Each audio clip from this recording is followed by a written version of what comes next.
Hey guys, welcome to our channel back. आज मैं आपको बहुत ही बढ़िया हैक बताने वाली हूँ स्लाइम बनाने का।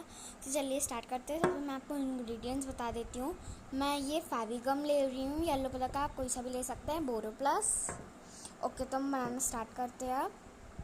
सो फर्स्ट ऑफ ऑल मैं ये फेविगम इसमें निकाल लेती हूँ। आपको जितना निकालना आप उतने ही निकालना। ओके, तो मैंने यहाँ पर इतनी निकाल ली है ना। नाउ हम इसको स्पून से मिक्स करेंगे।